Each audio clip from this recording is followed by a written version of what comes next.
நபியை ஒருபோதும் விட்டு பிரியாத மனிதர் அபுபக்கர் அஸ்-சித்தீக் ரலியல்லாஹு அன்ஹு வாழ்க்கை கதை. நபி முகமது ஸல்லல்லாஹு அலைஹி வஸல்லம் அவர்களின் வாழ்க்கையில் ஒரு மனிதர் இருந்தார். ஆபத்து வந்தாலும், போர் வந்தாலும், கஷ்டம் வந்தாலும் நபியை ஒருபோதும் விட்டு பிரியாதவர். நபி ஸல்லல்லாஹு அலைஹி வஸல்லம் அவர்களின் வாழ்க்கையில் மிகவும் நெருக்கமான தோழன் யார் தெரியுமா? அவர்தான் அபுபக்கர் அஸ்-சித்தீக் ரலியல்லாஹு அன்ஹு. இன்று அந்த மகத்தான சஹாபியின் வாழ்க்கையில் நடந்த மிக முக்கியமான சில சம்பவங்களை பார்க்கலாம். பிறப்பு மற்றும் ஆரம்ப வாழ்க்கை. அபுபக்கர் ரலியல்லாஹு அன்ஹு அவர்கள் மக்கா நகரத்தில் பிறந்தார். அவருடைய உண்மையான பெயர் அப்துல்லா இப்னு அபு குஹாஃபா. அவர் மிகவும் நேர்மையான, நம்பிக்கைக்குரிய வியாபாரி. மக்காவில் உள்ள மக்கள் அனைவரும் அவரை மிகவும் மதித்தார்கள். இஸ்லாமை ஏற்றது.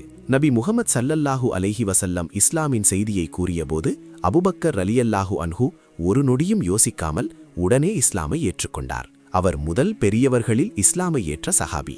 அவரின் அழைப்பால் பல முக்கிய சஹாபிகள் இஸ்லாமை ஏற்றனர். அவர்களில் சிலர் உஸ்மான் இப்னு அஃபான் ரலியல்லாஹு அன்ஹு, தல்ஹா இப்னு உபைதுல்லா ரலியல்லாஹு அன்ஹு, சுபைர் இப்னு அல் அவ்வாம் ரலியல்லாஹு அன்ஹு.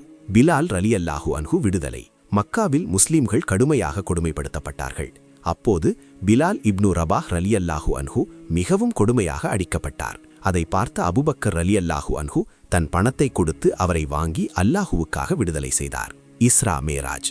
ஒரு நாள் நபி ஸல்லல்லாஹு அலைஹி வஸல்லம் ஒரு இரவில் மக்காவிலிருந்து அல் அக்ஸா மற்றும் வானுலகம் சென்றதாக கூறினார்கள். பலர் அதை நம்பவில்லை. ஆனால் அபுபக்கர் ரலியல்லாஹு அன்ஹு சொன்னார், நபி ஸல்லல்லாஹு அலைஹி வஸல்லம் சொன்னால் அது உண்மைதான். அந்த நாளிலிருந்து அவருக்கு அஸ்-சித்தீக், உண்மையை உடனே நம்புகவர் என்ற பெயர் கிடைத்தது. ஹிஜ்ரத், தௌர் குகை சம்பவம். நபி ஸல்லல்லாஹு அலைஹி வஸல்லம் மக்காவிலிருந்து மதீனாவிற்கு ஹிஜ்ரத் செல்லும்போது அவரோடு சென்ற ஒரே மனிதர் அபுபக்கர் ரலியல்லாஹு அன்ஹு. அவர்கள் தௌர் குகையில் மறைந்திருந்தார்கள். எதிரிகள் குகை வாயில் வரை வந்தார்கள். அப்போது அபுபக்கர் ரலியல்லாஹு அன்ஹு நபி ஸல்லல்லாஹு அலைஹி வஸல்லம் அவர்களுக்கு ஏதும் ஆகிவிடுமோ என்று பயந்தார். அப்போது நபி ஸல்லல்லாஹு அலைஹி வஸல்லம் சொன்னார்கள், கவலைப்படாதே, அல்லாஹ் நம்மோடு இருக்கிறார். இந்த சம்பவம் குர்ஆன் 9:40 குறிப்பிடப்பட்டுள்ளது. தபூக் போரில் நடந்த சம்பவம். தபூக் போரின் போது நபி ஸல்லல்லாஹு அலைஹி வஸல்லம் முஸ்லிம்களிடம் உதவி கேட்டார்கள். அப்போது உமர் இப்னு அல் கத்தாப், உமர் ரலியல்லாஹு அன்ஹு, தன் செல்வத்தின் பாதியை கொண்டு வந்தார். அவர் நினைத்தார், இன்று நான் அபூபக்கரை விட அதிகமாக கொடுக்கலாம். ஆனால் அபூபக்கர் ரலியல்லாஹு அன்ஹு தன் முழு செல்வத்தையும் கொண்டு வந்தார். நபி ஸல்லல்லாஹு அலைஹி வஸல்லம் கேட்டார்கள், உங்கள் குடும்பத்திற்காக என்ன விட்டீர்கள்? அபூபக்கர் ரலியல்லாஹு அன்ஹு சொன்னார்கள், அல்லாவையும் அவரது தூதரையும் விட்டுவிட்டேன்.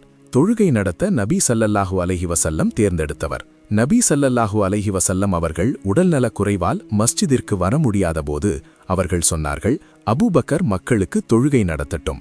இதிலிருந்து முஸ்லிம்கள் அனைவரும் அபூபக்கர் ரலியல்லாஹு அன்ஹு மீது நபி ஸல்லல்லாஹு அலைஹி வஸல்லமின் நம்பிக்கை எவ்வளவு இருந்தது என்று புரிந்து கொண்டார்கள். ஆயிஷா ரலியல்லாஹு அன்ஹு சம்பவம்.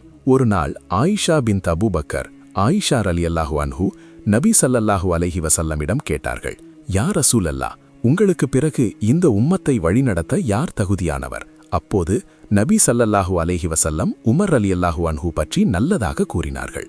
அதை கேட்டதும் ஆயிஷா ரலியல்லாஹு அன்ஹு சற்று அமைதியாகிவிட்டார்கள். அப்போது நபி ஸல்லல்லாஹு அலைஹி வஸல்லம் சொன்னார்கள், உமர் ரலியல்லாஹு அன்ஹு மிகவும் நல்லவர். ஆனால் அதன் பிறகு நபி ஸல்லல்லாஹு அலைஹி வஸல்லம் சொன்னார்கள், நான் உயிரோடு இருக்கும்போதே இந்த உம்மத்தை வழிநடத்துவதற்கு அபூபக்கர் ரலியல்லாஹு அன்ஹு தான் மிகவும் தகுதியானவர்.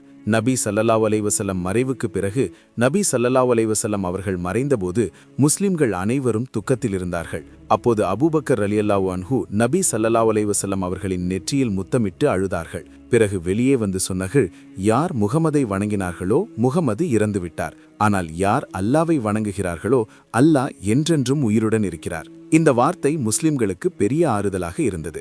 அபூபக்கர் ரலியல்லாஹு அன்ஹு வாழ்க்கை நமக்கு ஒரு பெரிய பாடம் கற்பிக்கிறது. உண்மை, நம்பிக்கை, நபி ஸல்லல்லாஹு அலைஹி வஸல்லம் மீது அளவற்ற அன்பு, இதில் அவர் ஒரு சிறந்த எடுத்துக்காட்டு.